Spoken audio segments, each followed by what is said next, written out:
This is my family. I had to introduce who I am a little bit. So I'm the big guy here. My daughters and my wife. So that's who they are. And we'll go on to the next slide. I gotta find it.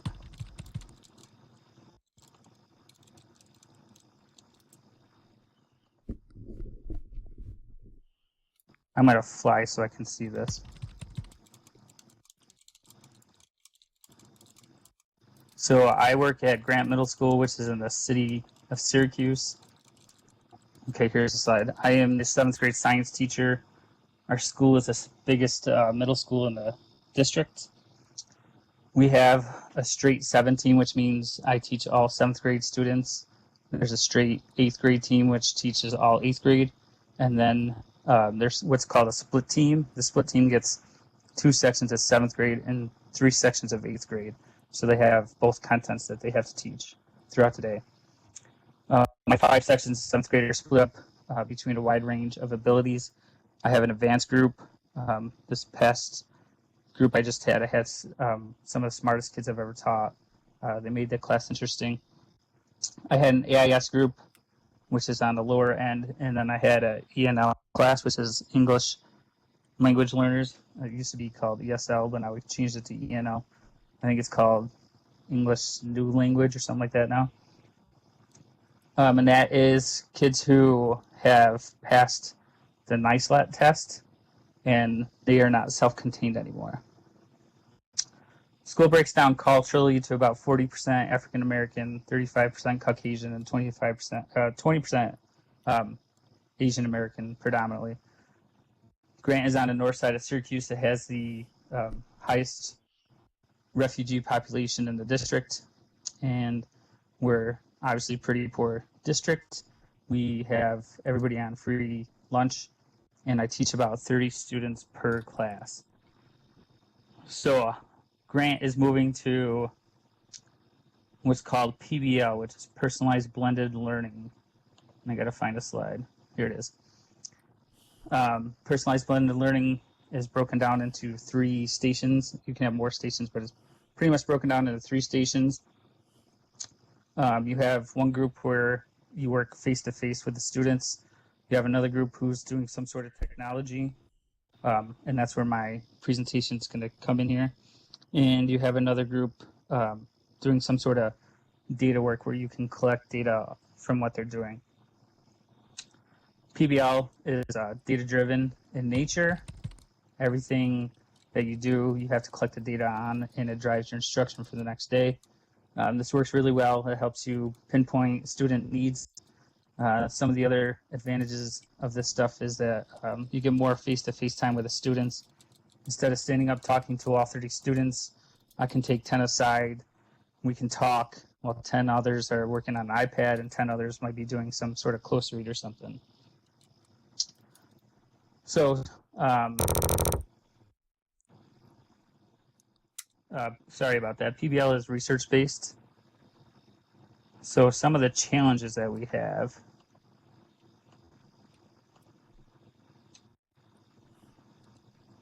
Okay, as always, I work with urban students and I face the same challenges as any other teacher faces. The biggest factor that I face is apathy, lack of motivation. We're a persistently struggling school. We were awarded a SIG grant, which means it's a school in need of improvement grant. So next year, in the 2016-17 school year, each student will have an individual iPad that they will carry around for the day. Again, some of the downside to this is, I got to backtrack a little bit here. I have been doing PBL this entire past school year because I knew we were going to transition into PBL as a district, as a school next year, so I want to get a head start on trying to plan this out. Yeah, so each student will have an iPad, and that's going to factor into some of my challenges here. Okay, so what I was saying earlier is the iPad's good, but for science, there's a lot of simulations that you can watch on science class, and Adobe is not compatible with iPad yet. And with any technology in the school, you have to go through the technology department, and to get another app downloaded is just, that's part of the logistics that has to be worked out for next year. Another thing that hasn't been planned out for next year is what happens if a student loses their iPad, it gets stolen or broken. There's nothing, we haven't sat down and talked about that yet. And we still haven't figured out yet either how the iPads will travel. So if I will just keep a class set and math will have a class set, or if Johnny and Sam will take their iPad with them all day.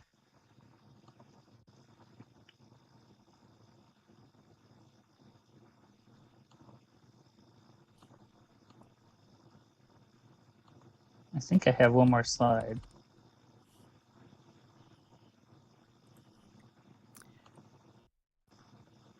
Yeah, so as I mentioned before, we're going to be a PBL school. I've kind of went over this one already, I think. So the biggest thing that PBL does is it's data driven. So I have clear data, either formative or summative, right there. And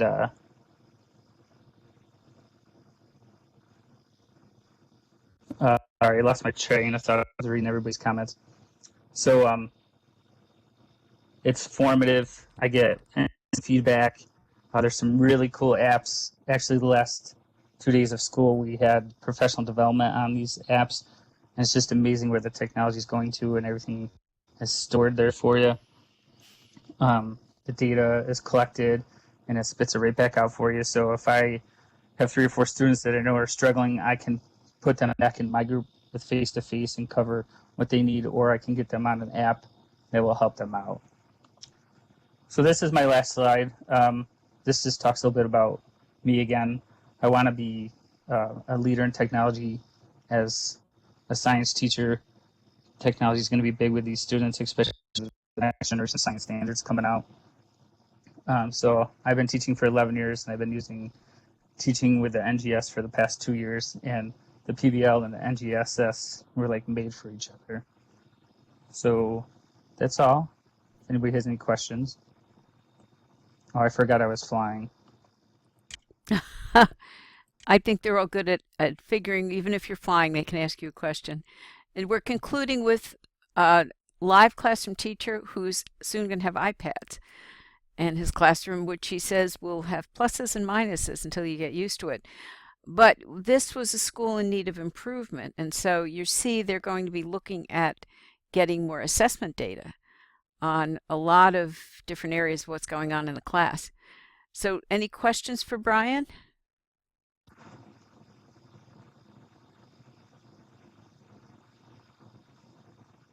Maybe we'll have to bring him back in the fall and report to us as to how the iPads are going.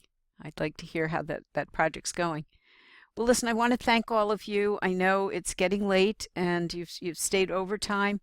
Thank you very much. And I think you all deserve a dance for the work you've done. I will be, let me see.